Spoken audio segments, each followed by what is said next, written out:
you go. We're going. Thank you for doing this. Thank you for coming on. Thanks for trying to get as many people as you can to come and talk about the valley and their experiences in the community. Yeah, thank you for the books as well. I did read them. Took me a while, but I got through them. Right. So which one did you enjoy? Well, not enjoy. Did you enjoy either of them? The first one, the Solidarity, the Stories of Solidarity. Stories of Solidarity. Yeah, I found that one interesting only because I didn't really know much about the strikes. If that makes any sense. I knew about them obviously, but I didn't know in depth what went on exactly. When you talk about the finances, the government's taking away finances that you collected and things like that, I couldn't believe it. I never knew anything about that. How did you feel when you saw the lengths that the government went to Well, you down? have expected it anyway, because I've been brought up with these stories of previous struggles. The biggest one of all, of course, was 1926, when the miners were out for 7 months. That was a much bigger struggle in the sense that you were talking about 1 million miners, talking about 4 million people. Yeah. But that was a kind of an all or nothing struggle, and it ended up in total defeat. And yet, the way it was remembered, the nature of the struggle and the way in which people survived for so long, it was always remembered as a kind of a victory, in that people had been held together. Right. Through local and international solidarity. And there were lessons to be learnt from all of that, and that's why I took the title of my book, History on Our Side, implying that there was a kind of a collective memory that people could draw on, right? Albeit it was fragmented and it was not entirely accurate, but the essence of the memory was there. You know, that there was a virtue in collective struggle. You know, the old adage that in unity there is strength. You know, you cannot survive on your own, so to speak. And that's the lesson that we had to relearn, really, in 1984-85. I remember in the 72 strike, when I was a young researcher at the TUC, my father was a leader of the South Wales Miners, and he was making the point that there were old miners actually still working in 1972 who had actually been on strike in 1926. Wow. Right? And there were young miners, and they were kind of seeking revenge for what had happened to their fathers and grandfathers in 72. So there was that kind of a legacy, albeit a romantic one. But I'd been brought up, perhaps unusually, in a very strong trade union family. On my mother's side, my grandfather on my mother's side was actually what was called the checkweigher here in Onllwyn and Banwen, William Powell. And so he had been here at the time of the founding of the union in 1898, and he died of throat cancer here in Dyffryn in 1926 at the end of that lockout.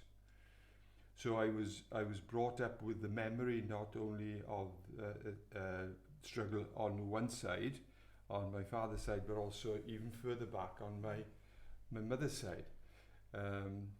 And the scars and the of working in the industry were all around us.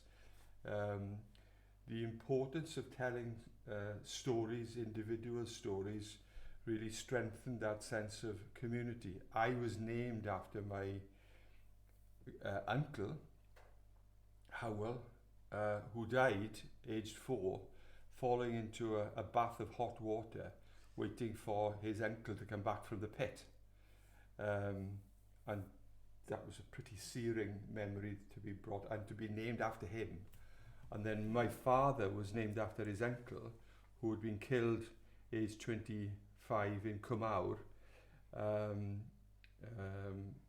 in 1908, and he was the firstborn male child of the next generation after the death of Hywel Francis, so he was named after him.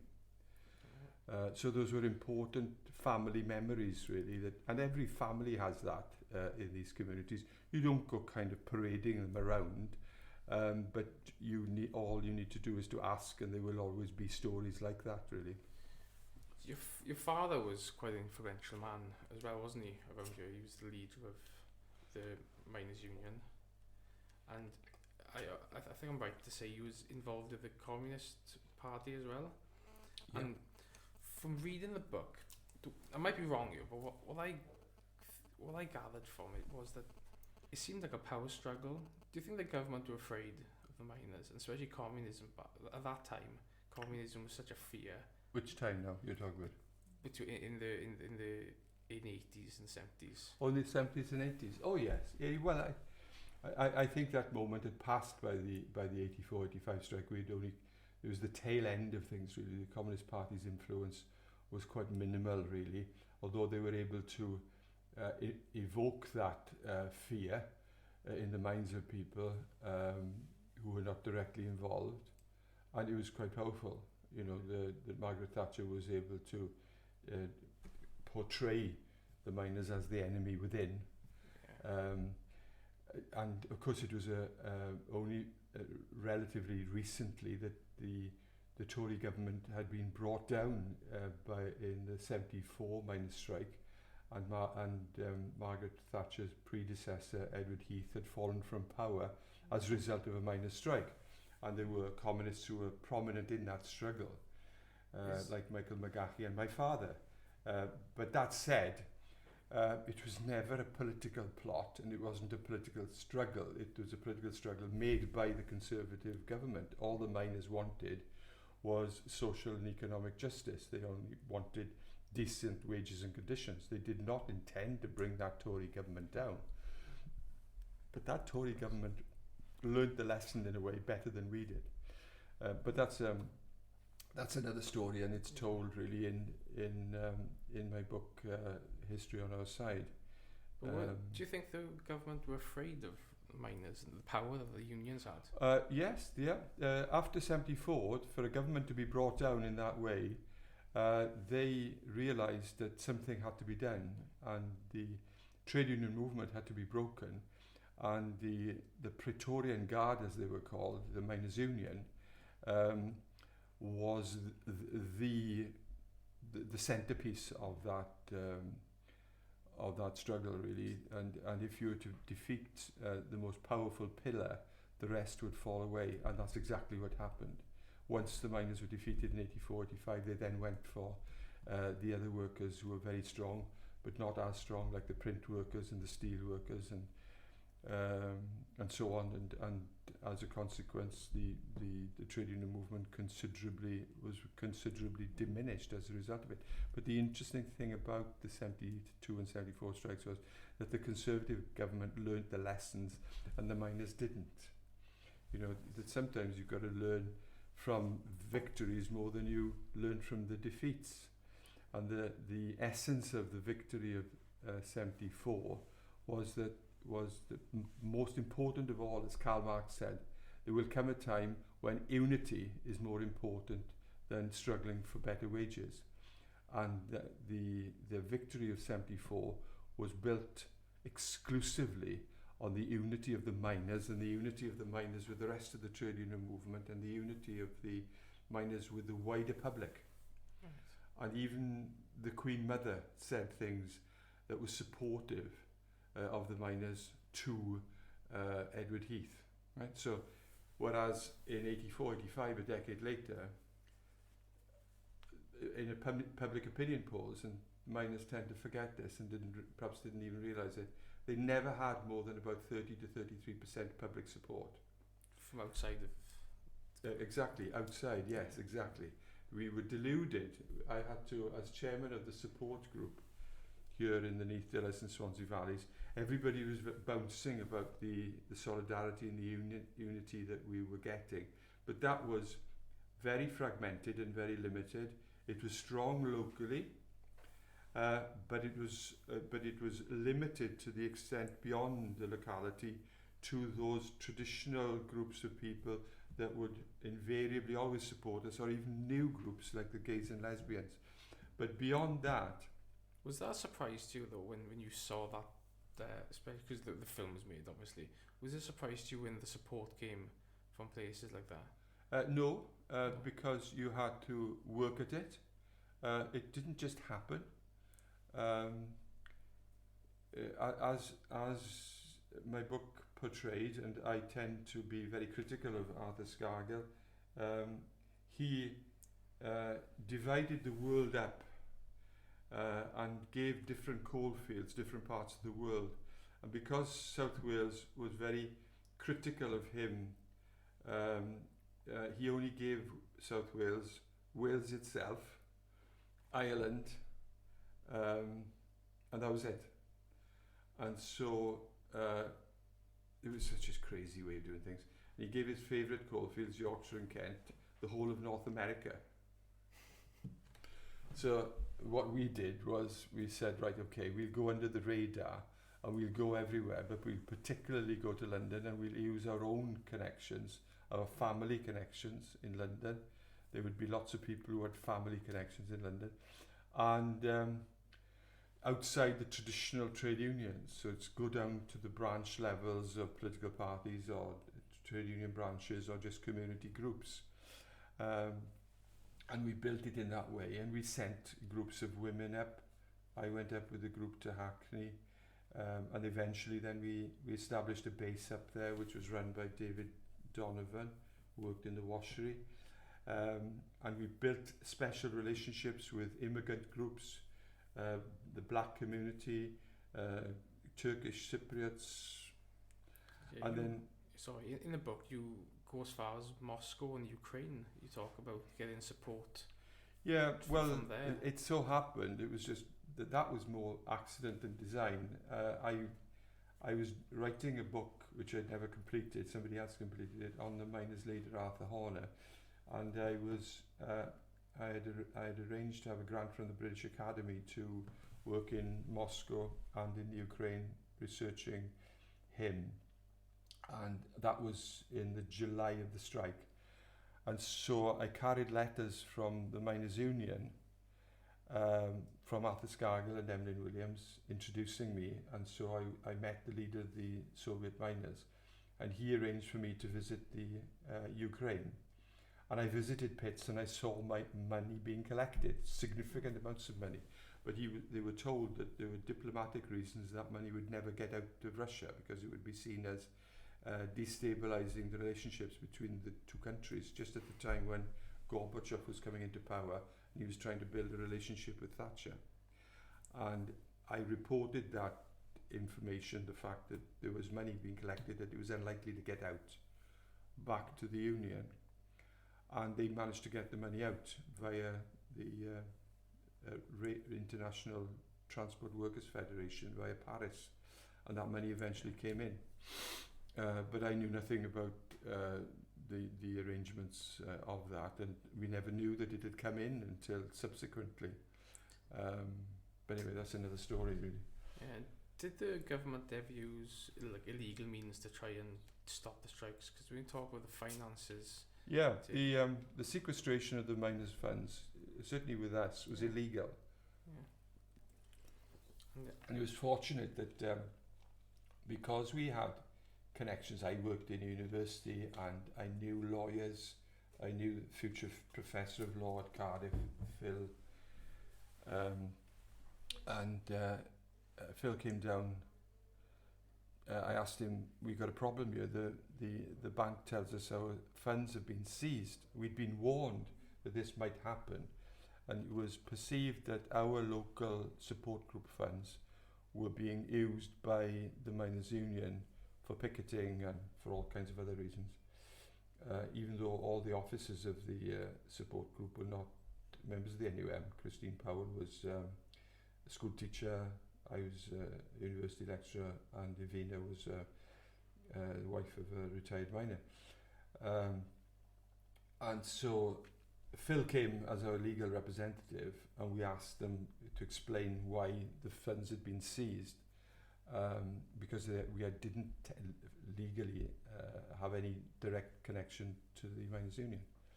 And we threatened them with legal action, and he was quite, well, not intimidated, but he didn't realise that the small mining community could have somebody as senior as a professor of law in Cardiff University come down to represent us. And anyway, they released the money, and we had, I think, £4,000, and we insisted on the money being given to us that day, and we did have it all there. Then we had a bloody problem then of what we were going to do with the £4,000, which was a lot of money.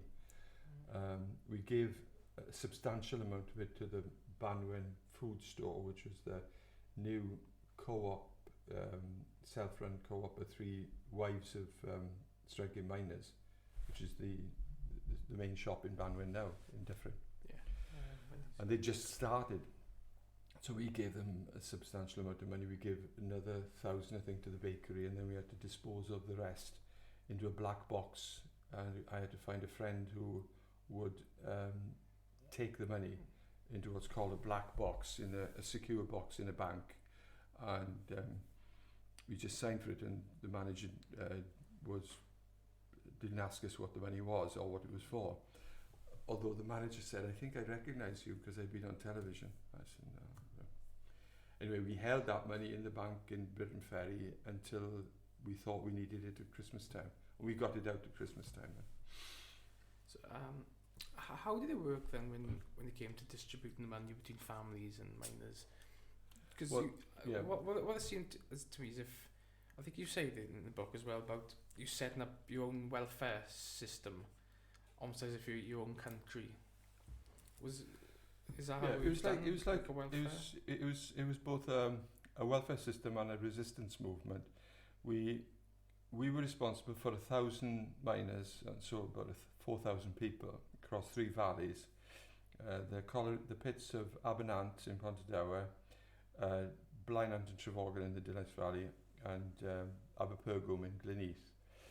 And gradually, over a period of about a month, we built up community groups in each of the communities of the 3 valleys. So that in the end we had a community group in Ystrygynlais, Abercrave, Ynyswen, Colbran, Banwin and Onllwyn, Sem Sisters Crynant and Gleneath and Neath. And each of those groups had representatives coming every Sunday night to discuss the strike, to discuss the organisation of the strike, but most important, how to feed and sustain the morale amongst those 4,000 odd people. And we then eventually had people from away, from London and elsewhere, Southampton and France and Ireland or whatever. A friend of mine who's recently died from Cornwall, who was from the valleys, he was a teacher in Cornwall. They would all come at different times and they would attend the meetings with us. It was a democratic meeting. We would vote on important things, or perhaps we didn't vote on the important things, we voted on the less important things. And so the most important person in the group was the person in charge of food distribution, and that was Kay Bowen, from the wife of Phil Bowen, chairman of Blaenant Lodge, and they then lived in Highland Crescent, and they had 4 children, and she would receive the reports from each of the food centres about how many people needed to be supported. And so in the course of the evening, all those reports would be gathered. And over time, the numbers of food parcels rose to well over 1,000. And that the food to be ordered for all those people then was done in the course of the week, and it was all delivered to Onllwyn Welfare. And I think it's a Friday, I can't remember now. The Friday, all day the food distribution took place. So there were people coming from each of the centres, and we insisted that each centre, because women knew better than men what food was needed, each centre had a woman heading it. and so that the women were then empowered as a result of it. Were there any issues when it came to spoon food? Now, it's a bit of a touchy subject. The issues only occurred at the beginning. It sounds like a radical feminist talking now. We had to remove the men from taking any decisions about food because they had no idea what was important and what wasn't. Right at the very beginning, a lump sum was given to the support group to set up the food fund, and unbelievably the men thought that money would just come from nowhere, from the NUM. Well, it had to be explained to them that money needed to be worked for, and the money had to be raised. But also we had to stop the men spending the money stupidly, so they would buy bags of sugar and tea, right? And so there'd be a few arguments right at the beginning, and in the end the only way to resolve it was to remove the men from any of the decision making to do with all that. Now that sounded a bit like a gender divide that was inappropriate, but in fact what it did was empowered the women. And also it was the women that was actually really in control of the money. So Christine Powell, who was a maths and physics teacher in Olchfa, who was the wife of a miner, Stuart, who was working in Blaen Ant, she was in control of the money, and we raised over £350,000 in a year. But beyond that, the women themselves decided that they wanted to have their own separate organisation. So there was a women's support group running parallel to it, which was largely made up of the key people that I've just described, and some other people like Di Donovan's wife, Margaret, who was probably the most political woman that I met in the strike. And she was the leading figure there. And they built their own links with other women's support groups and other women's groups like the Greenham Peace Common, the Greenham Common, the women who circled the peace camp in the Greenham Common American base in that period, and they sent groups up there, and my wife was one of those people. Were you optimistic of the strikes? Do you think you were going to succeed, or was it a surprise then when things finally? When did you realise that was it? You lost the strike. I was optimistic for a long period through the summer, as you'd always be in the summer. It's much easier to organise in the summer. The weather's good, and all kinds of things can happen. You can organise barbecues and you can travel. There was a defining moment when the funds of the union itself, when our funds were seized, the NUM funds in South Wales were seized, and that was in the end of July, and that was a defining moment really. The strike could have ended at that point in total defeat. The reason why the funds were seized in South Wales and not anywhere else was because of the effective way in which South Wales organised pickets. And foolishly, one of the leading miners said publicly that you must realise that it's the South Wales miners that are picketing 2/3 of the land mass of Britain. And they were hitting every power station, nuclear, gas-fired, as well as coal-fired power stations. And they were having an impact, and that's why the funds were seized. And up until that moment, people felt quite optimistic, and then as a result of the funds being seized, the picketing had to stop. And there was that twilight period of the rest of the summer when quite serious negotiations were going on between government, Coalbud and the Miners' Union. And if we'd have got a settlement then, that would have been a compromise, but a compromise couldn't be achieved.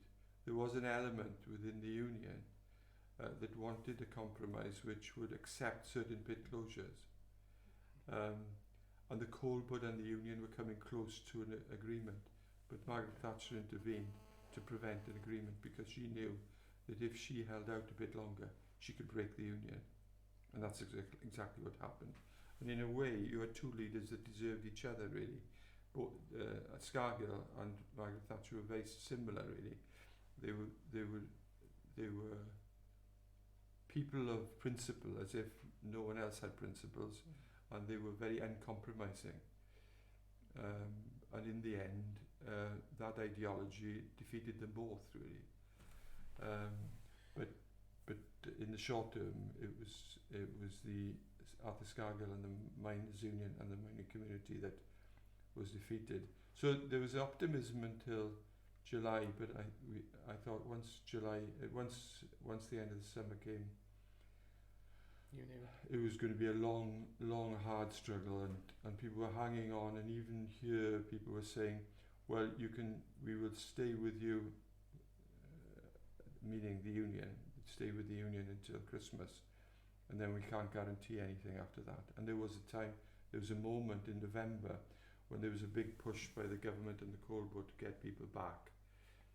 And the interesting thing was that the enlightened leadership of the coal board in South Wales, centring on the personality of Phil Weeks, who described himself as a socialist, said he didn't want men to come back in ones and twos.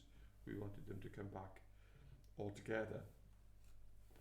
And that was in contradiction to what Thatcher and McGregor wanted. so. Looking back now, in hindsight, what would your preferred outcome have been? The preferred outcome would have been to have a settlement? It would absolutely to have a settlement, and to have had that settlement in the summer, which would have been costly to South Wales in particular, because we were the coalfield with the heaviest losses. But at least the union would have survived, and at least the nationalised industry would have survived. And we knew that if there was a defeat, the union would be broken. And once the union was broken, the industry would be privatised, and that would have led to, as it did, mass pit closures and the end of the coalfield. Now, given what's happened with climate change, and looking back now with hindsight, and you've got to do that, there was a sense of inevitability about what has happened anyway. It was the nature of the way in which that was done, and it was done at a terrible cost. And there are lots of miners who will tell you this today, you look at other coalfields that have gone, as in France and in Germany, they've been compensated much better, been better retraining, and it was less painful. We went down to a glorious defeat, which was extremely painful to people, and we're still paying that price even now. And a place like Banwen and Ontlan are very, very unusual, because they're still even now in 2020 mining communities. They're reliant on coal as an employer. It's extremely unusual. That doesn't hardly happens anywhere else in Wales, if not the rest of Britain. So we're living in a kind of a time capsule here, really. You can't really draw any kind of lessons from what's happened here. One of the few positive things that have come out of the struggle, certainly locally, has been the place where we are sitting in now, the Dev Workshop. And that grew directly as a result of the initiative of women. And ironically, it was the one funding stream that came from government that was supportive of it, and that was Europe.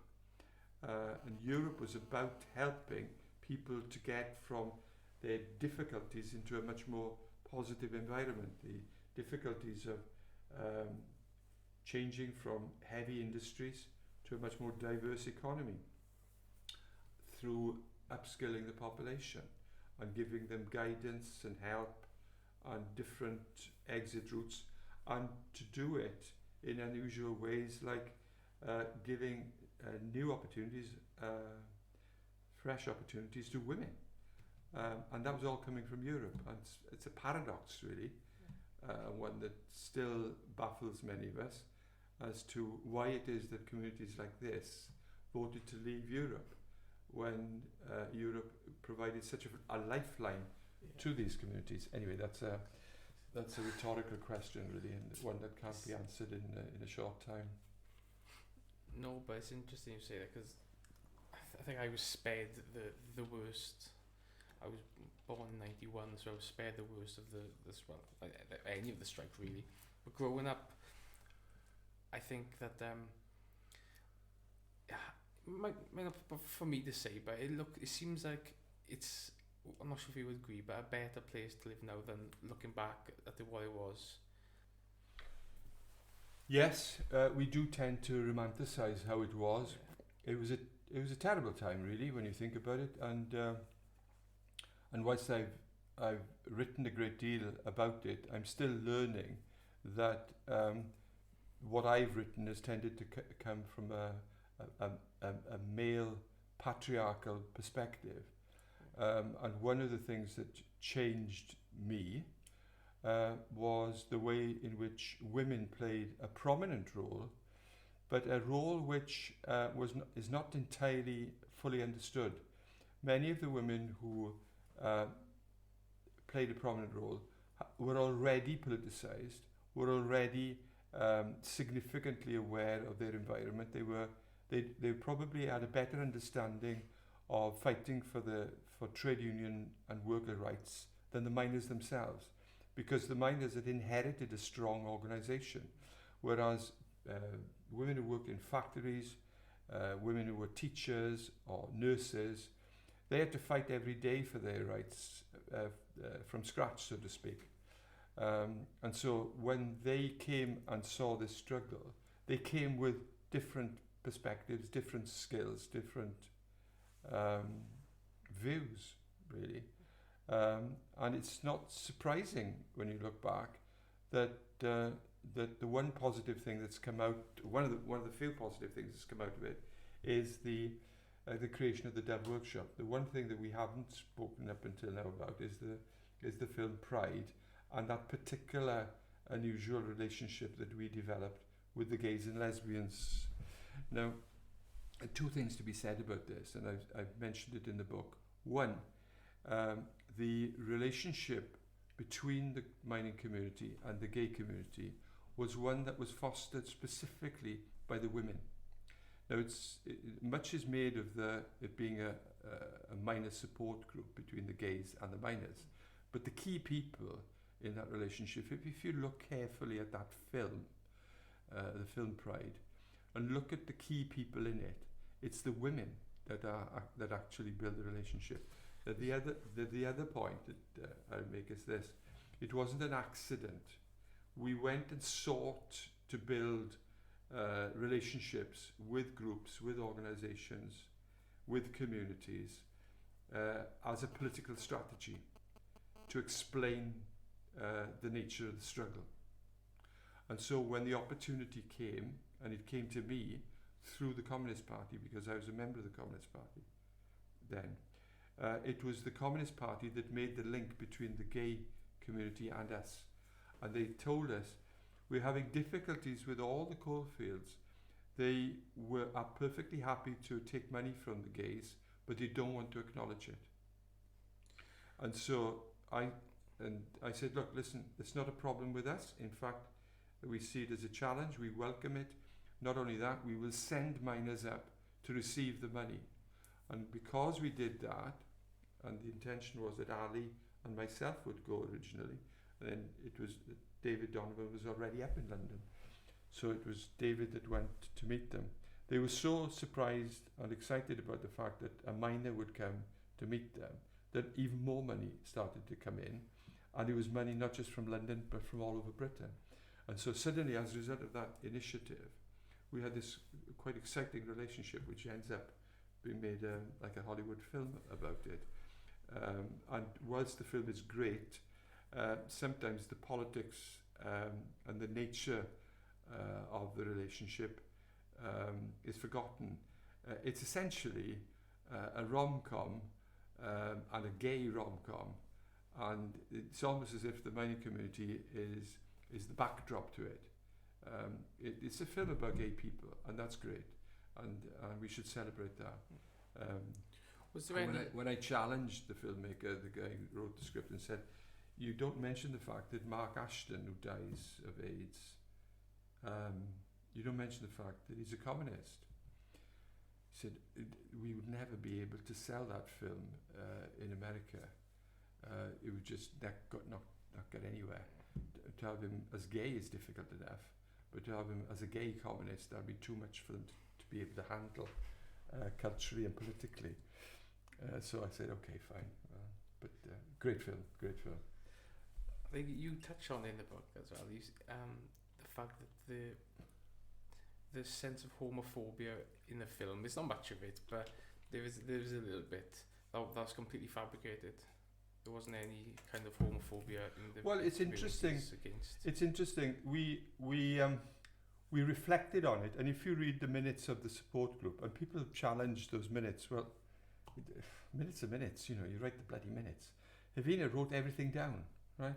And if you read carefully what the minutes are, there is an underlying homophobia in those minutes, but we challenged that homophobia and said, look, listen, these people are prepared to support us. You know, they are besieged in the way that we are besieged.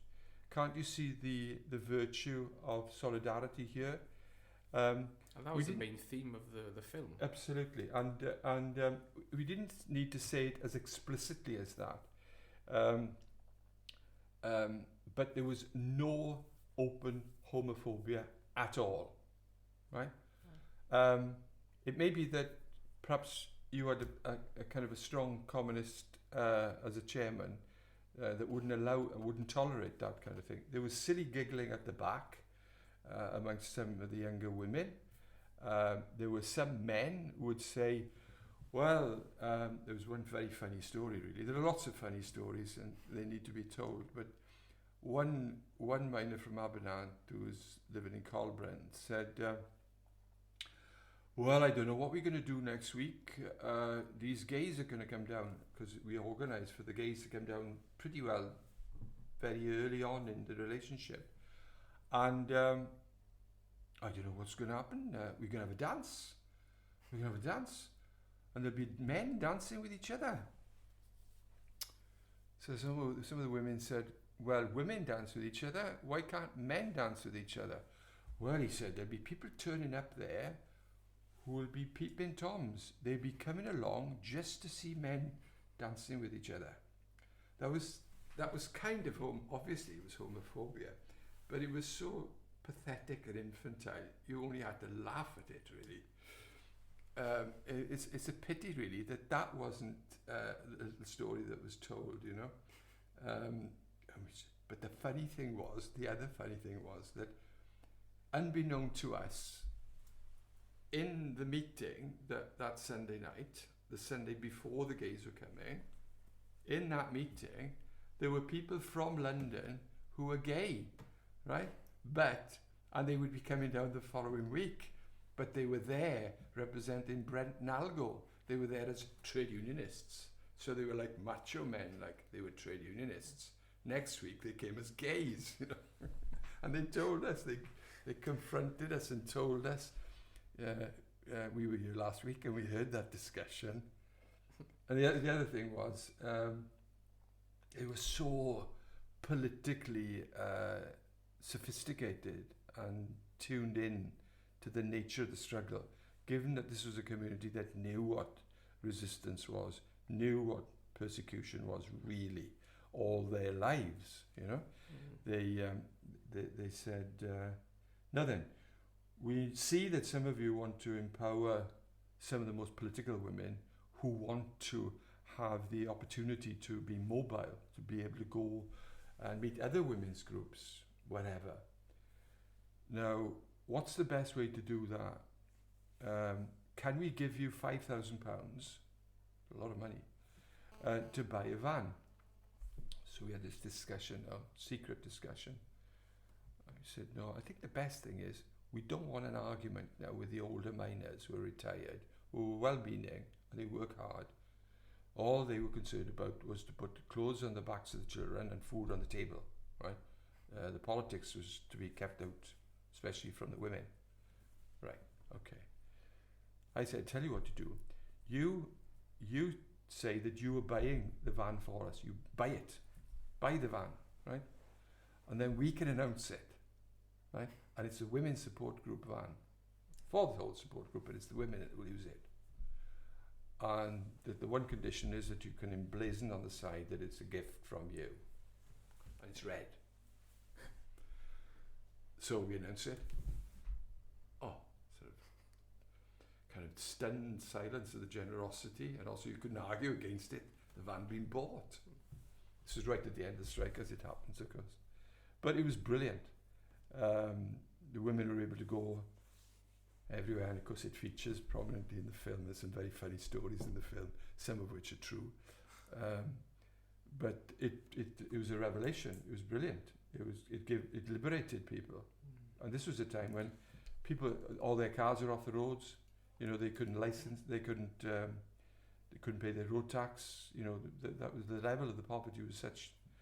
But the support group was able to pay for the petrol, and they would go everywhere, and it was unheard of. And I remember in that period, the following year, moving books from the Miners' Library in Swansea to the Rhondda in the van, right? So I'd stop by a set of lights in Tom Pentre in the Rhondda, and people were walking along the road and looking at me and looking at the van and looking at the sign.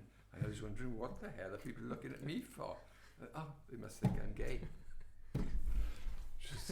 It's so funny. What kind of haircut did you have?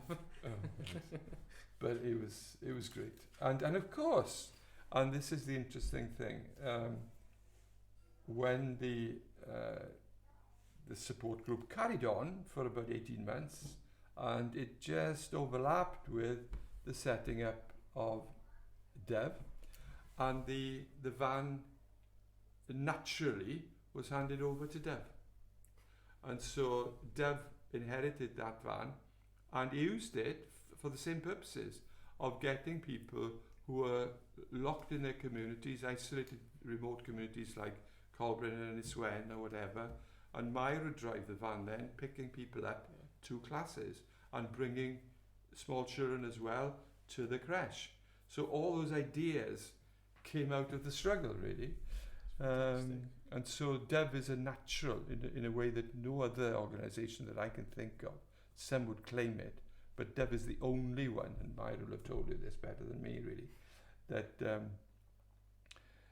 Dev is the only organisation that grew directly out of the struggle, and the particular feminist struggle that was embedded at the heart of it then. So you have a warm sense of achievement, really. It's a very unique place, the Dove. It's very unique.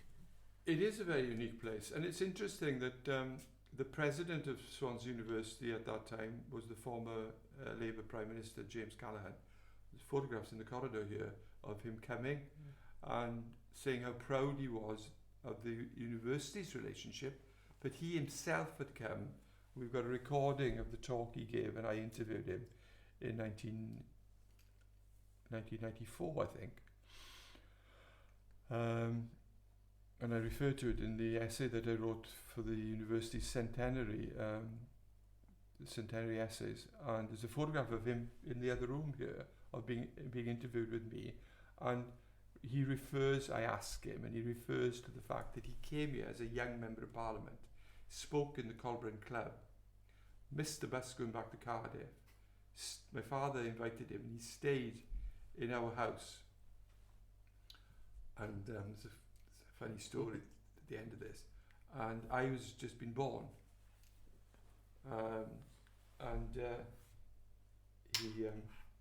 He was unfamiliar with the tradition that people shared a bed. And so Jim Callan said to my father, well, it's time to go to bed now. It's getting on, it's lovely having a chat with you and enjoy this cup of tea and the lovely nice anthracite coal fire here. Oh yes, yeah. So I'll show you the bedroom. So my father takes him to the bedroom. Okay, he gets into bed. About 10 minutes later, my father had put the fire down, damped the fire down and locked the back door, and he climbed into bed with Jim Callan. And Jim Callan said, people talk about Reds under the bed, I can go one better than that. So there's a kind of like a gay kind of gloss to that story, really. Brilliant. Yeah. Can I just ask you quickly about your time as an MP? What made you want to? What was the initial push that made you want to become a member of Parliament? Yeah. Was it your time in the strike, social justice? No. No. It's much. Well, maybe, but it's much more personal than that. I had no personal political aspirations at all, other than being involved in a political party. And by that time, I'd long left the Communist Party in the late 80s, and I'd joined the Labour Party in 1990. But I was particularly interested, as Mair was, in devolution. And throughout the 90s, we campaigned for devolution. But we never thought of any kind of being involved in representative politics, because we had a son, Sam, who was seriously disabled, and we never thought we would spend our days looking after him, really, into adulthood. And then with the general election of 1997, within a week of the general election, Sam died, and that transformed our lives completely. And even with devolution, we never thought, well, we kind of thought, that perhaps one or other of us would have gone for a seat in the Assembly. But then when that happened, when Sam died, both of us decided to get involved. But we'd not been, because we'd not been politically active in a party sense, going to meetings because of our caring responsibilities, we were not that well known. And although we were known through the strike and for other purposes, and all the work that Myra did and I'd done in adult education, that didn't necessarily mean that we were particularly well known within the Labour Party.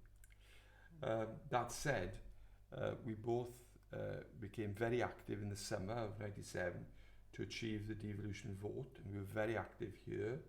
And the Neath Talbot vote was fantastic. It was probably the best in Wales, really. Do you think that was a result of the mining heritage, the memories? It was a combination of things. I think that Peter Hain was our Member of Parliament. He was very prominent in the devolution campaign. There's no doubt about that. The legacy of mining and the nature of the struggle, and what Europe had done for the valleys, the lessons learned from 18 years of Tory rule and the collapse of mass employment in the coal industry. People had realised that there was a need for change and the need to bring power nearer to the people. And so there was a resonance there. The way in which, and I've said this is one of the themes of the book, History on Our Side, one of the things that we achieved in the struggle in Wales was to make, in the struggle in the valleys in the strike of 84-85, was to make it a Welsh struggle. And so we built relationships across Wales. And people like Ali Thomas built links between Anglesey and the valley and various slate quarrying areas in Gwynedd and the valleys. And the Welsh Language Society, Cymdeithas yr Iaith, played a very important part. And I chaired the Wales Congress, which brought different aspects of Welsh public life, churches, gay community, trade unions. So there was a kind of, it was almost like a Welsh Parliament, really, the Welsh Congress was. So it prefigured, it anticipated what devolution became. And David Ellis Thomas said, that's when it all started, the miners' strike. So in that sense, there was a direct line between the two. But both Myra and I became list candidates. We narrowly got, we missed getting selection, Meyer actually defeated Carwyn Jones in his own seat, but because the seats were twinned, Vale, Glamorgan and Bridgend, the feeling was that the two best candidates were both women, but they had to choose a woman and a man. And I think Meyer would have defeated Carwyn because they counted in the votes in the Vale of Glamorgan as well as Bridgend. But actually Meyer had won more nominations in Bridgend than Carwyn did. So she got nearer than I did. I lost Neath and Aberavon by 20 votes. Neath and Aberavon combined. Yeah. And anyway, it wasn't to be. And Meyer was asked to stand a number of times afterwards, but she chose not to. She could have stood in Swans East, which Sean James got, and in Ogmore as well. But then the two of us decided that I would be going for whatever came first, an assembly seat or a parliamentary seat.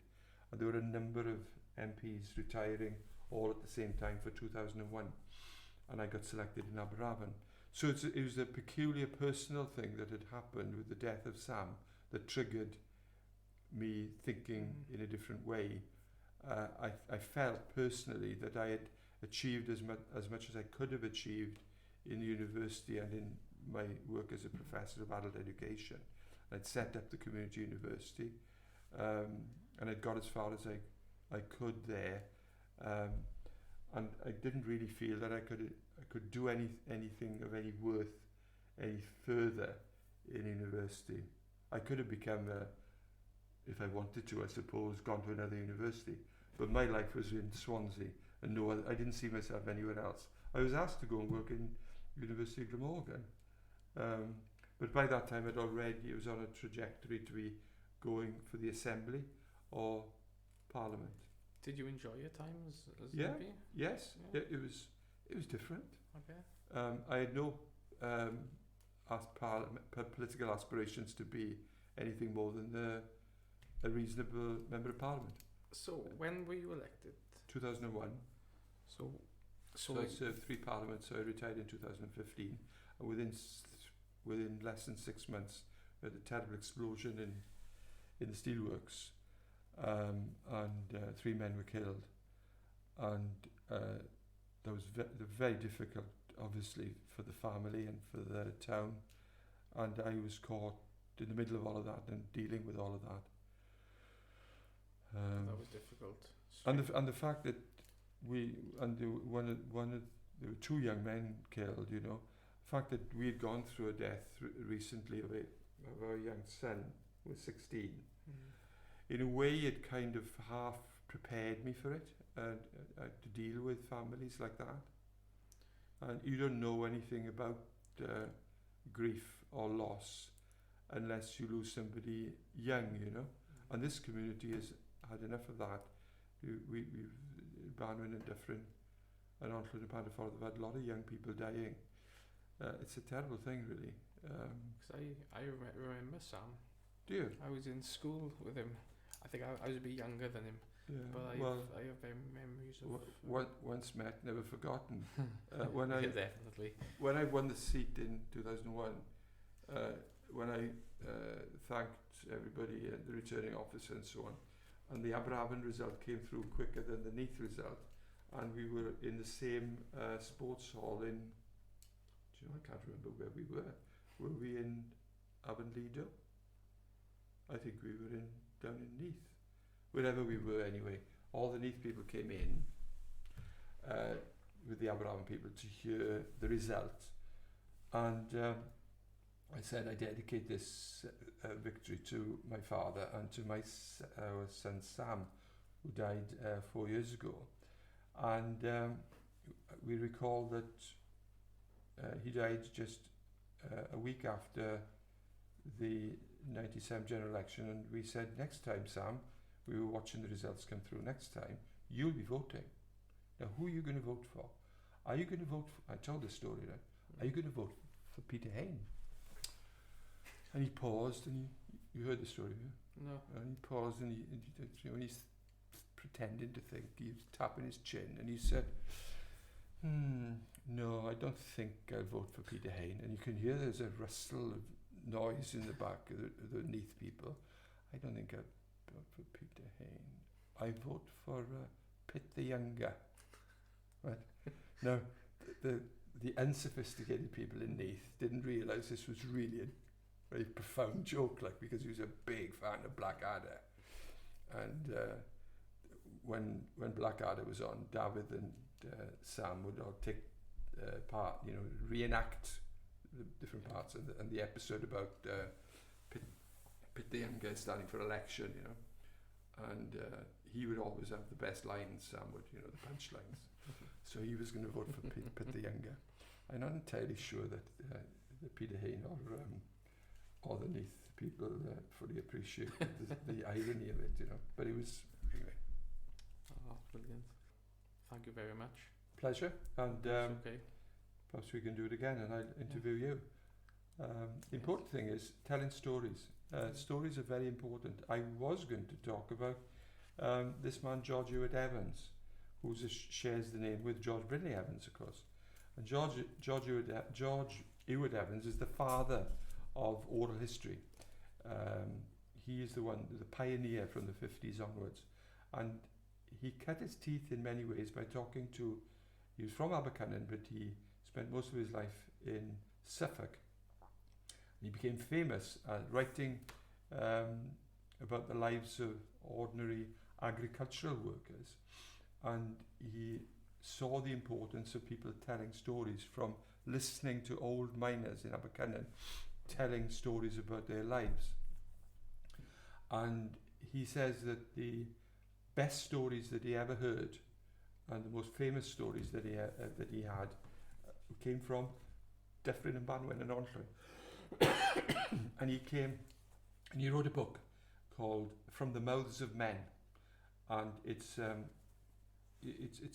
kind of a standard work really now of if you want to appreciate the importance of learning history through people's memories, read George Ewart Evans's From the Mouths of Men.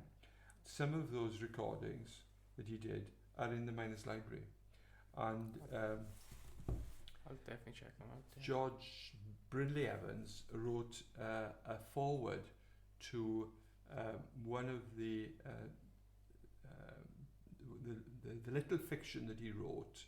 George Ewart Evans was The Voices of Children, and in the foreword to the reprint of it, George Brindley Evans from Banwen describes meeting him, and he says, 2 days later, George Ewart Evans was in my kitchen. He was distinguished looking, quietly spoken and charming.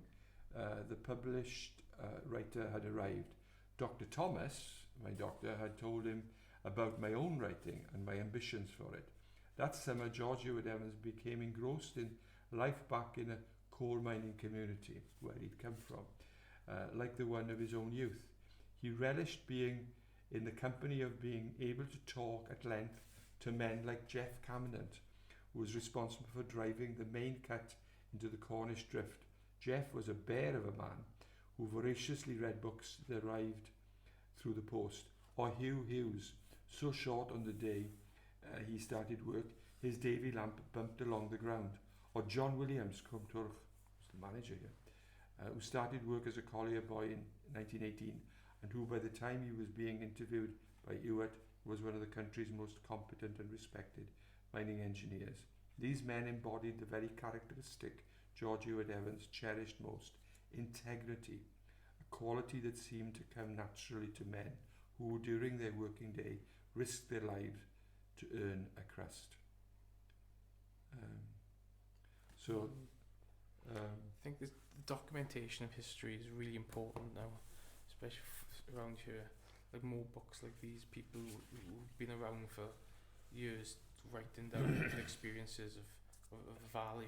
Yeah, I've always felt, and when I had history classes for adults across the valleys, the one I cherished most was the one I had here in this village, and I held it in the school which I attended as a child, Maes Marchog, And the first person to come through the door to the class that evening was my old headmaster, Dan Lewis. And so what was I to do? Here was I trying to teach the history of the village to somebody who had taught me and who was like, I don't know, 50 years older than me.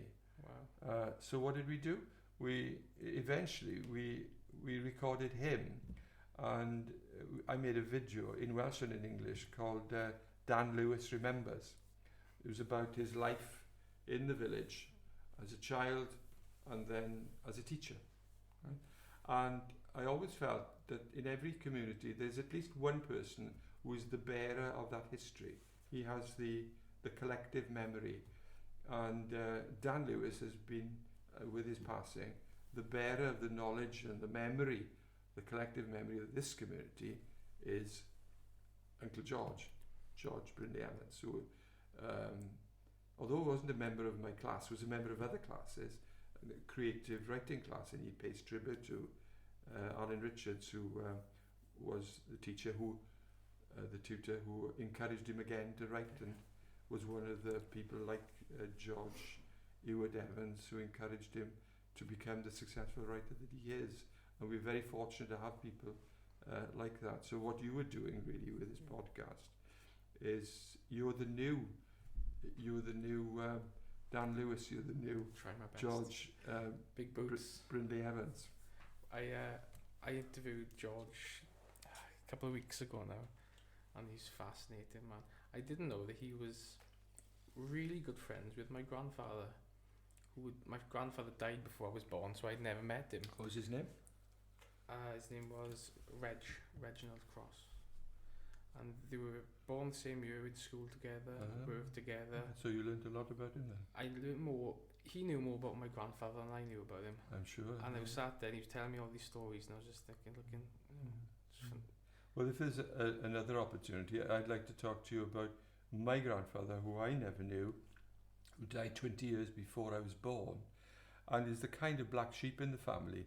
And but the fact that people didn't talk about him intrigues me all the more. He was quite clearly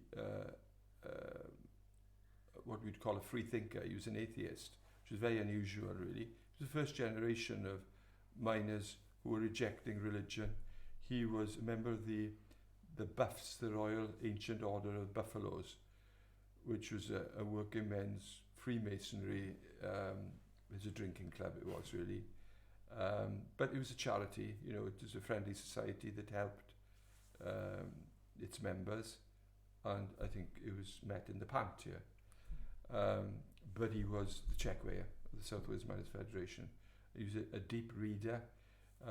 He liked music, and he was self-taught. He was an autodidact, and he died of throat cancer. He smoked a clay pipe, and I remember going attended my grandmother's grave. She died 30 years after him, and it's a tiny, tiny stone, and his name is only the only thing on the gravestone is W.P. William Powell. Nothing else. And she's buried there as well. And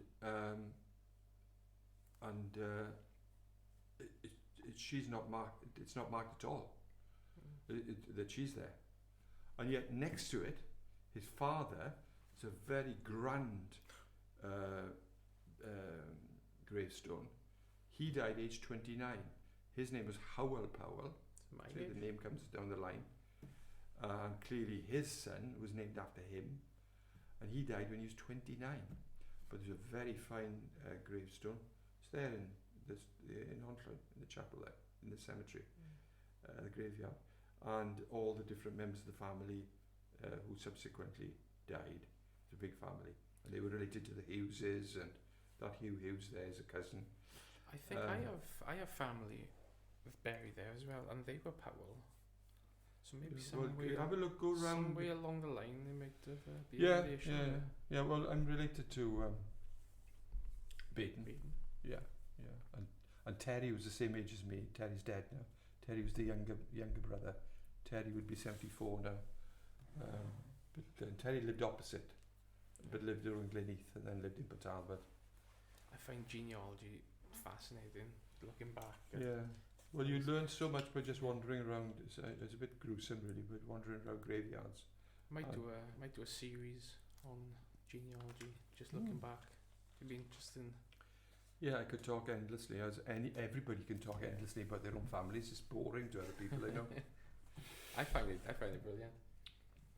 But no, you can come back on. We can do it again. If you're brilliant. Sure. Yeah, absolutely. Okay. Good. Thank you very much, Linda.